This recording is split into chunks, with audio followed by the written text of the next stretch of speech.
Want to know why? Ask how. Howard the Humongous.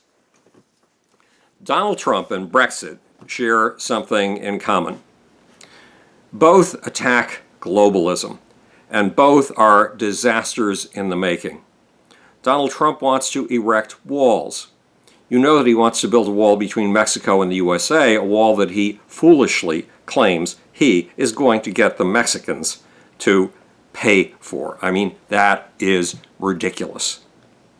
But that's not all. He also wants to build a wall between America and China. But it's a trade wall, a trade barrier, a tariff barrier. He implies that by doing this in the future, you'll be able to buy smartphones, laptops, Xboxes, and smartwatches made in America, not to mention the wearables and Internet of Things gizmos that are just around the corner. That is backward thinking. China has built more than just a few factories to make these things. We gave up on our electronics industry in the 1970s, 40 years ago. Meanwhile, the Chinese re-entered the world of global trade in 1988 under Deng Xiaoping.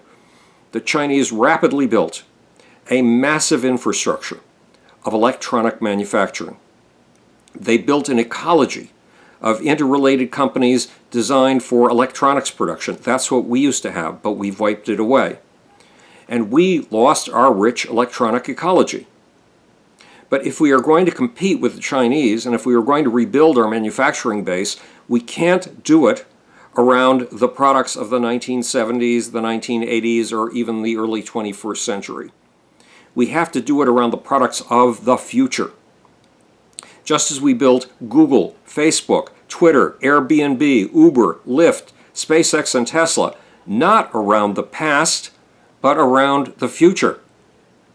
With Google, Facebook, Twitter, Airbnb, Uber, and Lyft, we carved out territory no one had ever imagined before. Look, Donald Trump, alas, knows nothing about creating jobs and nurturing companies. You're fired is not a recipe for business success. It is a recipe for business failure. And business failure is Donald Trump's middle name. As you know, Donald has failed with Trump Vodka, Trump Ice, Trump Airlines, Trump Steaks, Trump University, Trump Magazine, Trump Tower Tampa, Trump Cologne, and Trump Plaza. He's also gone bankrupt at least 3 times with Trump casinos. Donald Trump has even failed at something he should know more about than any other human on the face of the planet: Trump mortgages. There is a master of inshoring, of bringing business back to America, of bringing manufacturing back to America. And his name is not Donald Trump. His name is Elon Musk. Musk's auto company, Tesla, manufactures its cars at a plant in Fremont, California, and has 14,000 employees. Donald's companies, the 10 I just mentioned, have no employees these days. Musk's rocket and space transport company, SpaceX, manufactures its rockets in Hawthorne, California, made in America, and has 4,000 employees. Just as important, SpaceX sources components and materials from all 50 states. That's the beginning of a new manufacturing infrastructure. Elon Musk's USA-based manufacturing will increase dramatically when SpaceX makes its rockets reusable, something it's in the middle of working on right now. Why? Because reusability will cut the cost of launches into space dramatically. And that dramatic cost reduction will produce a flood of new customers. Many of those customers, like Luxembourg's SES space satellite-based communication company, are from overseas, from outside of America. And SpaceX's customer base could conceivably shrink if it was prevented from selling its services globally. What in the world would prevent SpaceX from selling its services globally? Trade wars, which is exactly what Donald Trump wants to instigate.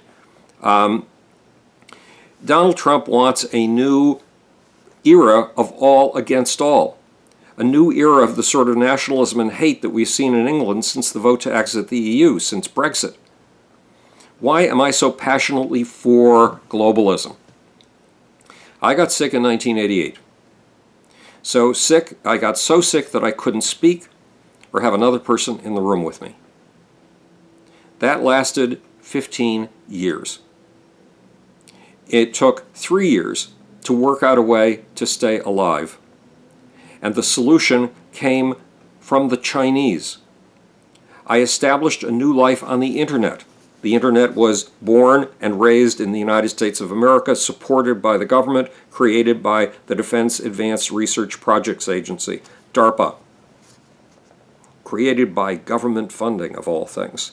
I established a new life, guess where? On the internet. How in the world did I do it? In those days, computers were less powerful than your smartphone. It took 2 of them to allow me to research, write, and go on the internet to find new friends. But how can you control 2 computers from a lightweight keyboard that you can put across your lap?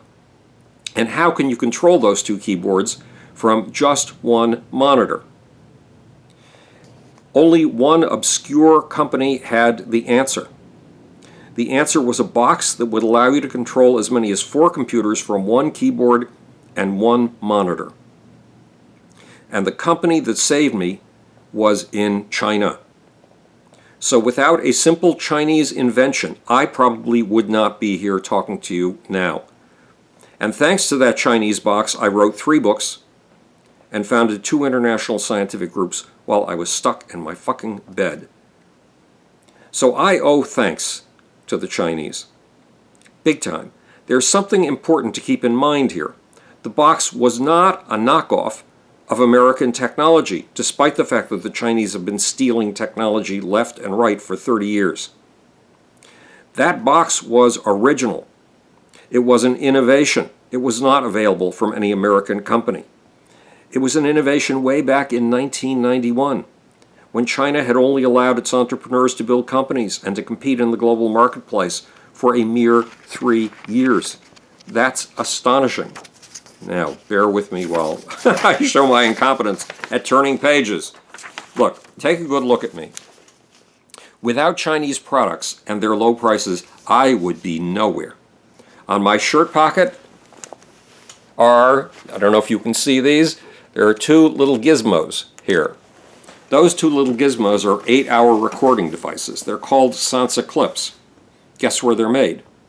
China. I have Dr. Dre Beats headphones on my hip in a little pouch. And I have a backup pair of Samsung headphones. Those headphones are all made in Asia. I have, on my right hip, I have a holster with 2 Kindles in it. The 2 Kindles are apparently made in China with components from China, Korea, and Taiwan. These devices are my prosthetics. They are my artificial eyes, ears, and brains. They give me the power to be a 24-hour-a-day, 7-day-a-week human information processor, which I love. And without them, I'd be nothing. I can only afford these electronic luxuries because of the low prices produced by Chinese manufacturing. If they were at Apple-style prices, twice the normal price, I could not afford them.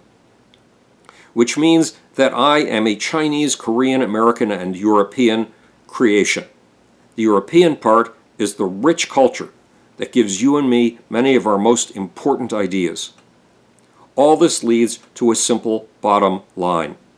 In Trumpland, in the world of Brexit nationalisms, trade barriers, and trade wars against the Chinese, the very products that I depend on would be jacked up in price. The things I need would be priced sky high by Trump tariffs. I would be a fucking amputee. And so I suspect would you. So if you ever wondered why I am so against Donald Trump, part of it is that Donald Trump is not just a con man and a walking business disaster. He threatens my well-being. He threatens my right to be me. And he may well threaten your right to be you. This is Howard the Among Us, speaking to you for the future. It's your job and my job to make. Or, want to know why? Ask how. And now for that off button, I am getting better at this.